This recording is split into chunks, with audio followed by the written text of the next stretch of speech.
Kita sering banget mikir, iman itu butuh rasa aman dulu baru bisa bertindak, ya kan? Tapi gimana kalau justru kebalikannya? Gimana kalau iman yang sejati itu lahirnya pas semua lagi nggak pasti? Nah, hari ini kita bakal lihat kisah yang luar biasa banget dari Samuel Moffett, seorang pria yang benar-benar buktiin kalau iman itu nggak perlu nunggu lampu hijau buat bergerak. Ini dia pertanyaan intinya kan, apa iman itu menuntut rasa aman? Jujur aja deh, kita semua sering banget nunggu momen yang pas, kondisi yang aman. Tapi kalau kita lihat sejarah, justru terobosan iman terbesar itu terjadi waktu kondisinya sama sekali nggak aman. Dan kisah Samuel Moffett ini, wah ini bukan cuma contoh. Ini adalah jawaban hidup dari pertanyaan tadi. Oke, kita mulai dari awal perjalanannya ya. Di bagian pertama ini, kita akan masuk ke momen yang paling krusial. Momen di mana sebuah panggilan ilahi itu head to head berhadapan langsung sama ketakutan manusiawi. Kira-kira mana ya yang bakal menang? Dan disinilah bedanya. Banyak banget orang, mungkin termasuk kita, mau melayani, tapi nunggu kalau hidup udah aman, udah stabil. Tapi Samuel Moffett, dia justru milih maju pas situasinya sama sekali nggak aman. Dia lihat ada kebutuhan, ya dia langsung jawab, nggak peduli situasinya kayak gimana. Ini soal prioritas, dan pilihannya benar-benar jadi teladan yang kuat banget. Terus pertanyaannya, dari mana datangnya keberanian segede itu? Kok bisa? Nah, jawabannya ada di sini, di dasar keyakinannya. Rasa amannya dia itu bukan dari kondisi politik atau jaminan sosial, bukan. Tapi dari keyakinan penuh sama kekuatan Injil itu sendiri. Buat dia, pesan yang dia bawa itu jauh lebih besar daripada resiko apapun yang bakal dia hadapi. Tapi, punya keberanian aja nggak cukup kan? Konteks itu segalanya. Sekarang yuk kita dalemin lagi. Sebenarnya medan pelayanan Moffett itu kayak gimana sih? Ini bukan sekedar tempat yang nggak nyaman loh. Ini salah satu tempat paling menantang di zaman itu. Coba deh bayangin, Korea Utara pada masa itu. Tempat yang penuh ketegangan politik, kemiskinan yang benar-benar mencekik, dan permusuhan yang terang-terangan sama Injil. Kebanyakan orang pasti mundur. Tapi Moffett, dia punya cara pandang yang beda banget. Dia justru percaya tempat-tempat paling gelap itulah yang paling butuh terang. Dan inilah jawaban pribadinya. Bukan pakai debat panjang, nggak pakai analisis resiko yang jelimet, cuma jawaban yang simpel, lugas, dan penuh penyerahan. Ini aku, utuslah aku. Satu kalimat ini mengubah arah hidupnya selamanya. Nah, jadi pelajaran kunci pertama yang bisa kita kantongin dari sini adalah panggilan Tuhan itu lebih kuat daripada ketakutan manusia. Simpel, kalau sebuah panggilan itu benar-benar jelas, dia punya kekuatan yang luar biasa buat ngebungkam semua keraguan dan ketakutan kita. Dan hidupnya Moffett itu jadi ilustrasi hidupnya. Oke, keberanian udah bawa dia ke tempat yang sulit. Tapi yang benar-benar nentuin warisannya itu bukan cuma di mana dia melayani, tapi gimana dia melayani di sana. Yuk kita masuk ke bagian berikutnya buat lihat strateginya, karena metodenya ini sama pentingnya loh sama keberaniannya.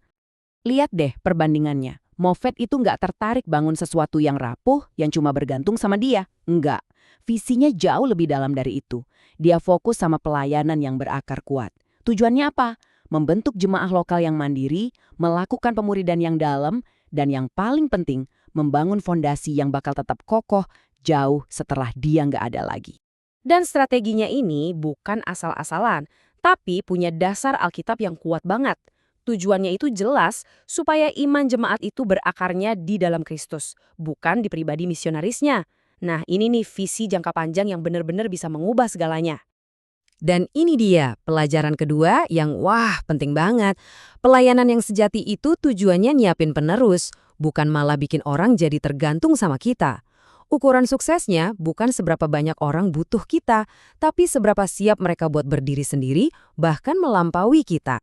Oke, strateginya kedengeran bagus. Tapi pertanyaannya, berhasil nggak? Ujian sesungguhnya kan bukan pas cuaca cerah, tapi pas badai datang. Nah, di bagian ini kita bakal lihat gimana benih yang ditanam Moffett itu nggak cuma bertahan, tapi justru berkembang pesat di tengah penderitaan. Dan sejarah mencatat, gereja di Korea Utara itu kemudian menghadapi tekanan dan penganiayaan yang nggak kebayang. Luar biasa beratnya. Banyak pelayanan lain di kondisi serupa mungkin udah musnah. Tapi ada yang beda di sini. Mereka bertahan. Ketekunan mereka itu jadi bukti nyata dari iman yang hidup. Mereka pegang teguh janji ini. Mereka percaya kalau penderitaan yang dijalani dalam iman Itu punya tujuan dan punya upah yang kekal. Nah, ini dia hasilnya. Ini poinnya. Karena fondasi mereka itu nggak dibangun di atas kenyamanan, tapi di atas kebenaran yang udah diuji sama kesulitan. Makanya gereja itu punya kekuatan buat bertahan ngadepin badai yang paling dahsyat sekalipun. Jadi, warisan Moffat itu bisa kita ringkas jadi 3 hal ini. Pertama, jemaat yang mandiri. Kedua, iman yang teruji dan terbukti kuat. Dan ketiga, kesetiaan yang terus berlanjut lintas generasi.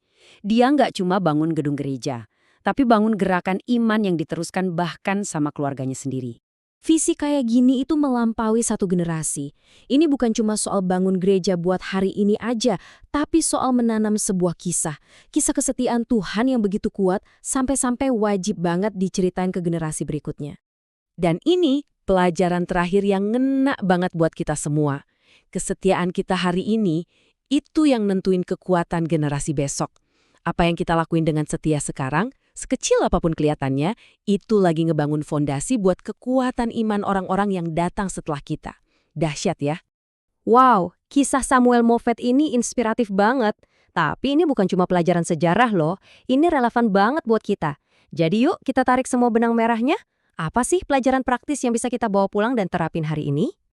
Oke, kita rangkum cepat ya 3 poin kuncinya. 1. Injil itu layak diberitakan, nggak peduli seberapa besar bahayanya. 2. Kesetiaan itu jauh lebih penting daripada kenyamanan pribadi kita. Dan 3. Pelayanan yang akarnya dalam bakal selamat dari penganiayaan. Kedalaman lebih penting dari kecepatan. Dan ayat ini benar-benar ngerangkum semangatnya Moffat dengan sempurna. Hati yang tetap, yang nggak takut sama kabar buruk. Kenapa? Karena sumber rasa amannya bukan dari dunia, tapi dari kepercayaan yang nggak tergoyahkan sama Tuhan. Dan sekarang, pertanyaan terakhir ini buat kita semua. Apa medan sulit di hadapan Anda? Mungkin bukan Korea Utara ya, tapi kita semua pasti punya. Bisa jadi di tempat kerja, di keluarga, atau di lingkungan kita. Pertanyaannya bukan ada atau enggak medan sulit itu, tapi setelah dengar kisah Moffat, gimana kita akan meresponsnya?